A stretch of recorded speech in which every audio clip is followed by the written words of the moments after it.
आदमी ने किसी और के पेशाब की थैली अपनी जांघ से बांध ली। फिर उसने दूसरे व्यक्ति का खून एक नकली फिंगरप्रिंट झिल्ली में इंजेक्ट किया।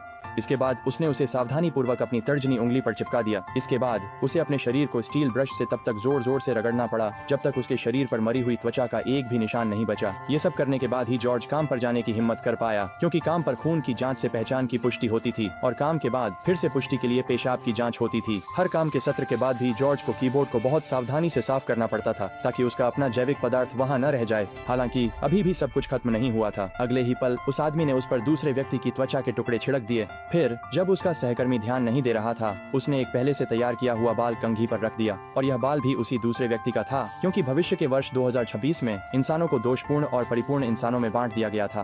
दोषपूर्ण इंसान प्राकृतिक गर्भधारण का परिणाम थे, जबकि परिपूर्ण इंसान आनुवंशिक जांच के जरिए चुने गए विशिष्ट व्यक्ति थे।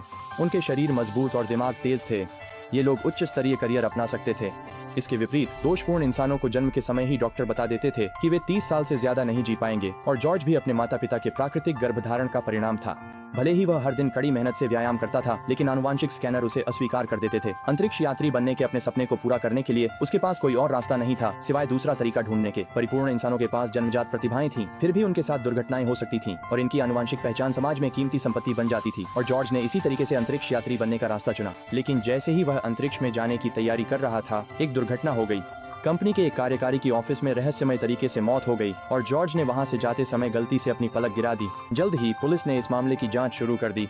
एक संदिग्ध निक नामक व्यक्ति की पहचान की जानकारी पुलिस के कंप्यूटर पर दिखाई दी, जो एक दोषपूर्ण इंसान का आनुवांशिक नमूना था। ये एरोस्पेस एजेंसी के दफ्तर में कैसे आ सकता है?